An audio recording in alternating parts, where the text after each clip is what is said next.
ये कहानी है एक माधव नामी किसान की, जिसका खेत कभी सोना उगला करता था, लेकिन आज सब कुछ बदल गया और अब सिर्फ उस खेत में मौत उगती है।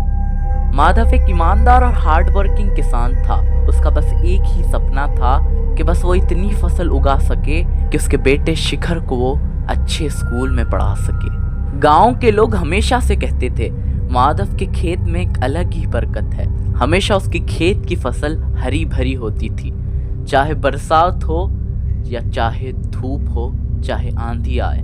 ये उसके खेत की खासियत थी। माधव के खेत के बाजू में एक छोटा सा टुकड़ा था खेत का, उसके दादा ने उसे इनाम में दिया था। माधव ने सोचा अब से वो इस नए हिस्से को भी जोतेगा और ज़्यादा मुनाफा कमाकर अपने बेटे शिखर को अच्छे स्कूल में पढ़ाएगा। लेकिन वो नए खेत के हिस्से के बारे में गांव वालों का ये कहना था कि वो जगह शैतानी है। गांव वालों की लाख मना करने पर भी माधव नहीं सुना।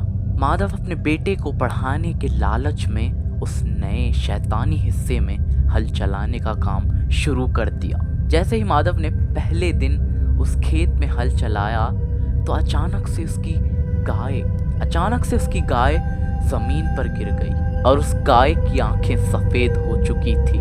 माधव उस गाय को देखकर डर गया था और उसके पसीने छूट रहे थे और वो सोच में पड़ गया कि ऐसा कैसे हो सकता है, ये गाय अचानक कैसे गिर सकती है और उसकी आंखें सफेद कैसे हो सकती है। उसके अगली रात माधव की बीवी ने माधव से कहा, माधव, जिस नए हिस्से में तुम हल चला रहे हो उस हिस्से में से रात को किसी औरत के चिल्लाने की आवाज आती है।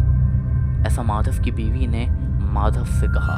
तो माधव ने उसकी बीवी की बात को इग्नोर कर दिया।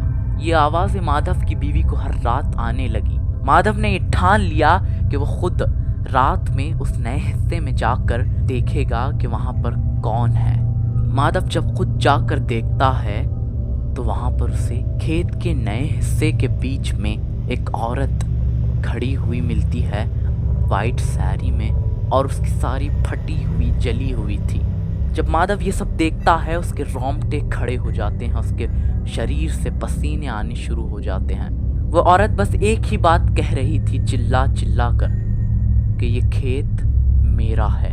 माधव ये नज़ारा देखकर डरा डरा अपने घर की तरफ भागता है। लेकिन अगले दिन रात के 3 बजे वो एक पंडित को लेकर आता है उस खेत के नए हिस्से को बताने के लिए।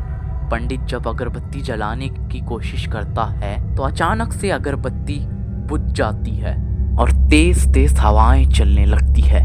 पंडित जी ने यह सब नज़ारा देखकर माधव से कहा, ऐ माधव, कई साल पहले यहाँ पर एक औरत को मारा गया था, उसकी आत्मा अभी भी यहीं पर है। ऐसा माधव को पंडित ने कहा। हर रात के 3 बजे माधव को उस औरत की चीखने की आवाज सुनाई देती और वो हर रोज माधव के सपने में आया करती थी।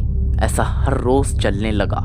वो औरत माधव के सपने में आकर ये कहने लगी कि शिखर मेरा है, शिखर को मुझे दे दो, शिखर मेरा है, शिखर को मुझे दे दो। हर रोज ये सपने में कहने लगी।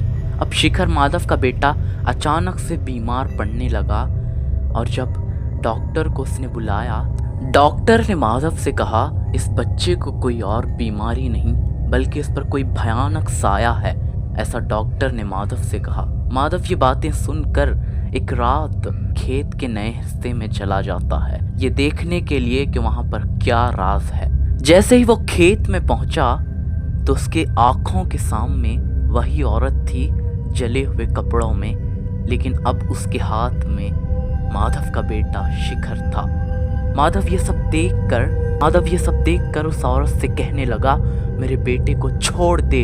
लेकिन उस औरत ने हंसते हुए कहा, मुझे भी इस खेत में मारा गया था ना, तब नहीं सोचा कि मैं किसी की बेटी माँ हूँ। ये सब उस औरत ने माधव से कहा। माधव अपने घुटनों के बल उस औरत के सामने गिर गया और माफ़ी मांगने लगा और कहने लगा, मेरे बेटे को छोड़ दो, मैंने तुम्हारा क्या बिगाड़ा है। लेकिन वो औरत हंस रही थी और माधव को माफ़ नहीं कर रही थी। माधव ने चालाकी दिखाकर तुरंत अपने अपने झोले में से पंडित के दिए गए हुए अगरबत्ती को निकाला और उसके सामने, उसके नजरों के सामने तोड़ दिया। औरत अचानक से डर गई, औरत अचानक से घबरा गई और रोने लगी और चीखने लगी। औरत अपने आप गायब हो गई और माधव बेहोश हो गया। अगली सुबह जब माधव को होश आया तो शिखर भी वहीं बेहोश पड़ा था और सब कुछ सही हो चुका था। शिखर भी ठीक हो चुका था। माधव शिखर को लेकर घर की ओर चला गया और शिखर को घर छोड़कर वो वापस उसी खेत में आया और वहाँ पर एक पत्थर लगाया अपने हरे भरे खेत और उस काले खेत के बीच में। और माधव ने वो खेत कभी यूज नहीं किया। माधव तो बच गया था, लेकिन अभी भी उस खेत के हिस्से में अगर कोई हल चलाने की कोशिश करेगा तो औरत अभी भी वापस आ सकती है। अगर ये कहानी आपको अच्छी लगी हो तो इस वीडियो के कमेंट सेक्शन में ज़रूर बताएं।